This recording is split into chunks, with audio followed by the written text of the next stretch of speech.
शुक्रिया मुख्तार अब्बास नकवी साहब। बहुत लंबे वक्त के बाद आपसे चर्चा कर रहे हैं। टीवी डिबेट्स में आप बहुत कम आते हैं, थोड़ा वक्त निकाला कीजिए। और आप इंतजार कर रहे हैं, पूरा देश इंतजार कर रहा है फाइनल टैली का। बड़ी कवरेज न्यूज नेशन की लगातार जारी। और चलिए इसी बीच आपको और अपडेट दे दे। एक और बड़ी खबर इस वक्त आ रही है, और खबर ये है कि जिस तरह से बढ़त बनाई हुई है दोनों ही अलायंस ने, वो उसको लेकर अपडेट आपको दे दे। 10 जनपद जा रहे हैं राहुल गांधी। फिलहाल इसी बीच बड़ी अपडेट आ रही है, 10 जनपद जा रहे हैं राहुल गांधी। चुनाव के रुझानों के बीच इस वक्त की बड़ी अपडेट, यानी कांग्रेस दफ्तर पर हलचल शुरू हो गई है और अब 10 जनपद जा रहे हैं राहुल गांधी। अपने सहयोगियों का रुख हम करेंगे और उनसे जानेंगे इस वक्त क्या चल रहा है, लेकिन ये एक बड़ी अपडेट है। मुझे लगता है कि जो राहुल गांधी का पार्टी मुख्यालय में पहुंचना, मतलब वो जो कॉन्फिडेंस है वो अब झलक रहा है कि भाई देखिए इस बार स्थिति ऑल इज वेल। 10 जनपद जा रहे हैं, इसका मतलब वो अपनी मां से मिलने जा रहे हैं, सोनिया जी से।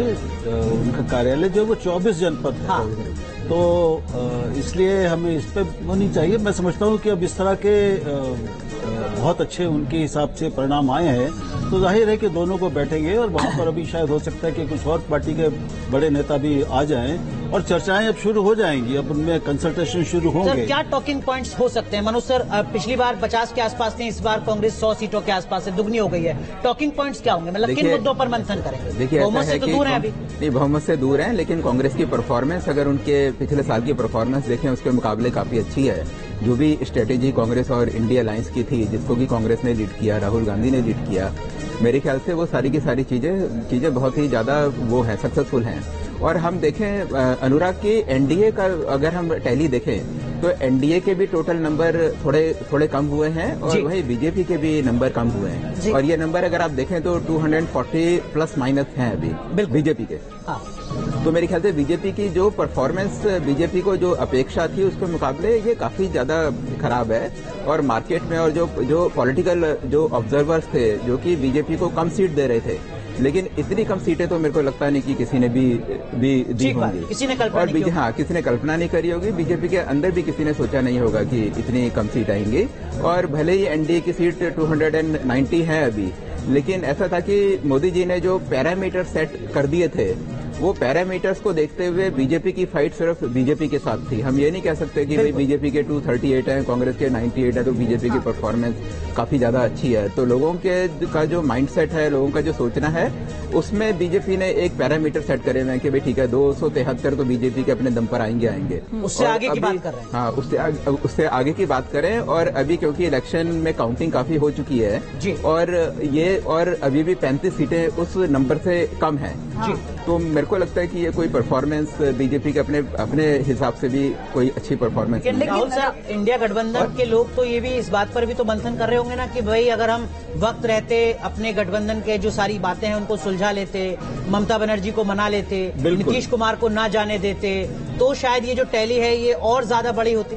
वो सीधे सीधे सरकार बनाने की स्थिति में आ सकते थे, क्योंकि आंकड़े अभी तक हमें जो बता रहे हैं, जो रुझान है कि बीजेपी और ये एनडीए को 67 सीटों का नुकसान है और इंडिया गठबंधन को 100 से ज्यादा सीटों का फायदा हो रहा है। ये बहुत बड़ा परिवर्तन है, और खासतौर पर ऐसी पार्टी के लिए, बीजेपी के लिए, जिसने एक व्यक्ति, एक नेता की अजेयता और एक तरह से दिव्यता का बिल्कुल उसका ऐसा उद्घोष किया था कि उनको कोई छू ही नहीं सकता, जो टेफ्लॉन कोटेड लीडर। तो वो जो छवि है वो ध्वस्त हुई है। अब वो एक जीतने वाले जरूर है, नेता बने हैं, इस जीत का श्रेय उनको मिलेगा, लेकिन वो ऐसे नेता अब नहीं हैं जिसकी तुलना में कोई सामने नहीं है, किसी से तुलना नहीं हो सकती। लेकिन अभी भी पंडित नेहरू के बाद तीसरे वो शख्स हैं जो देश के प्रधानमंत्री थर्ड टर्म में बन रहे हैं। निश्चय है, इसमें कोई शक नहीं है। तो ये एक कीर्तिमान उनके नाम हो जाएगा कि वो दूसरे से प्रधानमंत्री बन जाते हैं। लेकिन जो दूसरी उनकी कोशिशें थी कि वो नेहरू को कद काट कर अपना बहुत बड़ा बना लेंगे, शायद अब उस कोशिशों की व्यर्थता। में पंडित नेहरू का भी कम हुआ था सर। अगर बीजेपी का कम हो रहा है तो वो पंडित नेहरू का भी थर्ड टर्म स्वाभाविक है, बिल्कुल स्वाभाविक है। जीवन में ऐसा ही होता है कि कभी भी कोई भी व्यक्ति एक ही शिखर पर नहीं रह सकता अनंत काल के लिए। तो जो ऊपर जाता है वो कभी न कभी नीचे आता है, तो नीचे आने का चक्र और क्रम शुरू हो गया है। मयूरी, हमारे साथ बीजेपी नेता अनिला सिंह जुड़ गई। हाँ बिल्कुल। और अनिला जी, क्या लग रहा है आपको, ये तो अभी जो रुझान आ रहे हैं इसमें आप लोगों को बहुत नुकसान होता हुआ नजर आ रहा है। पार्टी में अब अंदरूनी हलचल क्या है, क्या मंथन कर रहे हैं आप लोग? मेरी सबको राम राम। और मैं ये कहूंगी कि आज भी लोकतंत्र का एक पर्व है। देखिए, नतीजे आ रहे हैं। वोट की ताकत क्या होती है ये वोटर दिखा देता है। पर एक महिला हूं और महिला की शक्ति को जानती हूं। आधी आबादी ने जिस प्रकार से भारतीय जनता पार्टी का साथ दिया है, मोदी योगी में विश्वास दिखाया है, मुझे लगता है कि जो आंकड़े हम लगातार बोलते आ रहे हैं, जब तक एक क्लैरिटी आएगी, फुल क्लैरिटी आएगी, उसके आसपास हम जरूर दिखाई देंगे। तो बाकी तो ये जीत और हार तो जीवन में चलती रहती है ना। जो भी नतीजे आएंगे वो सर्वमान्य। वोटर जो है वो सर्वोपरि होता है। परंतु ठीक है, लोकतंत्र में अगर विपक्ष भी मजबूत हो रहा है तो अच्छी बात है ना। नहीं तो नीला जी, ये कॉन्फिडेंस है, ओवर कॉन्फिडेंस क्या आप करेंगे कि अभी हम 291 पर हैं लेकिन 400 पर पहुंच जाएंगे? नहीं, आसपास कहा मैंने कहा नहीं कि 400 पहुंच जाएंगे, पर आसपास डेफिनेटली पहुंच जाएंगे। और साथ में मैंने ये भी कहा है कि अगर लोकतंत्र में विपक्ष मजबूत होता है तो वो तो और अच्छी बात है ना, वो तो स्वागत योग्य है। लेकिन अब आप भी ये स्वीकार कर रही हैं कि चलिए आसपास ही पहुंच जाए वो जरूरी है और विपक्ष भी मजबूत होना चाहिए, क्योंकि ये कह दिया गया था कि सफाया कर देंगे पूरी तरह से, विपक्ष रहेगा ही नहीं, कांग्रेस का सफाया हो जाएगा। तो अब आपको इन रुझानों के बाद लग रहा है नहीं, विपक्ष रहना चाहिए और हम पहुंच जाएंगे 400 के आसपास? नहीं, विपक्ष तो हमेशा से रहा है, ऐसा तो है नहीं कि विपक्ष नहीं रहा है। पर विपक्ष की भूमिका क्या रहती है? कमजोर रहती है, मजबूत रहती है। जितनी मजबूत रहेगी लोकतंत्र उतना ही मजबूत होगा। फिर वो कौन लोग थे जो कांग्रेस मुक्त भारत का नारा देते थे?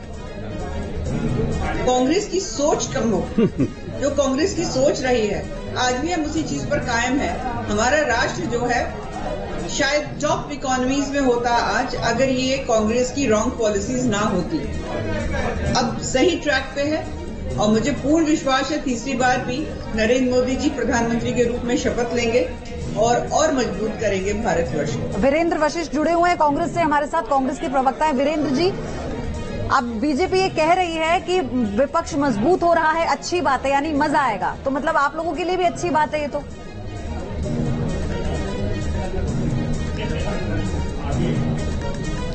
दिक्कत ये है भारतीय जनता पार्टी और संघ के लोग, क्योंकि इनको केवल एक ही चीज सिखाई जाती है, झूठ बोलो।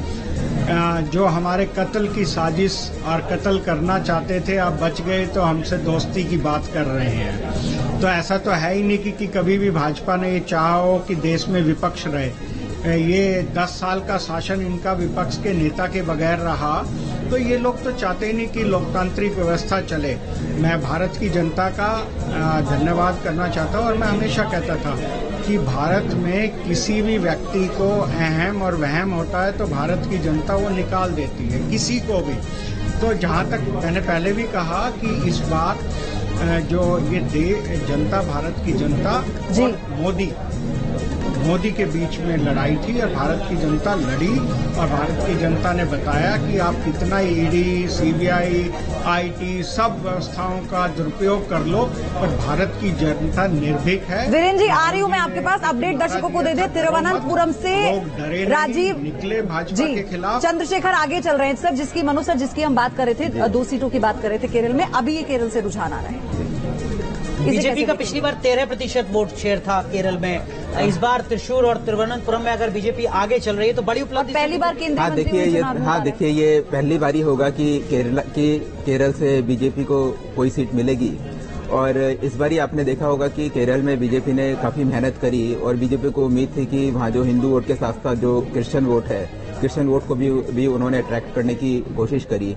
और वहाँ बीजेपी को ऐसे लगता है कि लेफ्ट का और बीजेपी का वोट बैंक कॉमन है। जब मैंने कहा कॉमन है तो उसका मतलब ये है कि वहाँ जो कांग्रेस है, वहाँ कांग्रेस को जनरली मुस्लिम्स, वहाँ कांग्रेस मुस्लिम्स की फर्स्ट चॉइस है। तो बीजेपी को लगता था कि अगर ये हिंदू वोट लेफ्ट से छिटक कर उनके पास आ गया तो बीजेपी वहाँ काफी ज्यादा स्ट्रांग होगी। ठीक है सर, लेकिन एक चीज और मैं आपसे संक्षेप में समझना चाहूंगा, अगर बीजेपी को मेजोरिटी नहीं मिलती, अगर बीजेपी अपने सहयोगी दलों के ऊपर निर्भर रहकर सरकार बनाती है, आर्थिक मोर्चे पर क्या कुछ दिक्कतें आ सकती हैं? देखिए, मेरे ख्याल से तो ये एक छोटी मोटी नहीं, बहुत ज्यादा दिक्कतें आएंगी, क्योंकि बाकी जो छोटी छोटी पार्टीज हैं, चाहे वो टीडीपी है या चाहे वो नीतीश कुमार की पार्टी हो, चाहे वो शिवसेना हो, तो वो सारी की सारी पार्टियां अपनी पावर दिखाएंगी और कोई भी डिसीजन जो बीजेपी यूनिलेटरली लेना चाहे तो उसमें बीजेपी को काफी ज्यादा दिक्कत होगी। आपने देखा होगा कि बीजेपी का जो फर्स्ट टर्म था और बीजेपी का जो सेकंड टर्म था, इन 2 टर्म में बीजेपी ने काफी टफ डिसीजन लिए थे, चाहे वो जीएसटी को इम्प्लीमेंट करना हो या फिर चाहे वो नोटबंदी हो या आर्टिकल 370, ये काफी सारे डिसीजन ऐसे थे जिसमें कि एक स्ट्रांग पार्टी चाहिए। और आप ये देखें ना कि लोकतंत्र में एक नेता स्ट्रांग कब बनता है, चाहे वो नरेंद्र मोदी हो, नरेंद्र मोदी भी स्ट्रांग नेता तभी बनेंगे जबकि एक मेजोरिटी उनके साथ होगी। और अगर जैसे अभी बीजेपी की टैली है 238, लेट अस अज्यूम कि 238 ही उनके फाइनल फिगर होते हैं, तो नरेंद्र मोदी जो पहले टर्म में स्ट्रांग नेता थे, दूसरे टर्म में स्ट्रांग नेता थे, अगर तीसरे टर्म में जब वो प्रधानमंत्री बनेंगे तो वो स्ट्रांग नेता वाली छवि उनके पास नहीं होगी। बिल्कुल। और एक अपडेट इसी बीच देते, मध्य प्रदेश में सभी सीटों पर बढ़त बढ़ाई हुई है बीजेपी ने, यानी क्लीन स्वीप करती नजर आ रही है बीजेपी मध्य प्रदेश में। राहुल सर, एक सीट ही तो थी बस कमलनाथ के पास, और अभी जो फिलहाल रुझान लग रहे हैं कि छिंदवाड़ा वो भी शायद जा रही है बीजेपी के लिए, यहाँ पर एक अच्छी खबर है। प्रदेश में देखिए, पहले भी कहा कि वहां पर बीजेपी और कांग्रेस के बीच में 23% का अंतर था वोटों का, 23%। तो उसमें ये क्लीन स्वीप बिल्कुल आश्चर्यजनक नहीं है, ये जैसे पहले था वैसे ही बनी हुई है और वहाँ ऐसा कुछ बड़ा नहीं हुआ कि कांग्रेस को वहाँ आश्चर्यजनक बढ़त मिले। लेकिन वैसे ही बीजेपी के दूसरे गढ़ राजस्थान को देखें तो स्थिति बिल्कुल अलग है। तो ये चुनाव, जैसे मैं बार बार कह रहा था, ये अलग अलग प्रदेशों का अलग अलग चुनाव है। क्षेत्रीय मुद्दे, प्रादेशिक मुद्दे, स्थानीय मुद्दे, लोगों के जीवन की, अपने जो उनका दैनिक जीवन का अनुभव है वो, उनकी जो चुनौतियां और कठिनाइयां उनको अनुभव हुई वो, लाभार्थी भी इसमें शामिल हैं। और लेकिन कुल मिला के कोई एक राष्ट्रीय आख्यान नहीं है जिसको बनाने की बहुत कोशिश प्रधानमंत्री और बीजेपी ने की। हमें दिख रहा है कि हर राज्य में स्थिति अलग अलग है। यानी ये राज्यों के अलग अलग चुनावों, अलग अलग मुद्दों पर राज्यों के चुनाव का एक समुच्चय हमको यहाँ पर दिख रहा है। बिल्कुल। अनिला सिंह भी जुड़ी हुई है। अनिला जी, क्या ये रिकवरी की ओर देखें या फिर मानते हैं कि ये क्लोज फाइट वाली मार्जिन अब कैलकुलेट करके चले हम? चीज तो स्पष्ट है, सरकार एनडीए की बन रही, एक चीज तो बिल्कुल स्पष्ट है ना। तो जो मुंगेरी लाल के हसीन सपने देख रहे हैं कि नहीं, और अभी बहुत बड़ी बड़ी बातें कर रहे थे कांग्रेस के प्रवक्ता, आज दिन नहीं है एक दूसरे के ऊपर किसी भी प्रकार का कटाक्ष करने का। आज वो दिन है कि जो वोटर ने तय किया है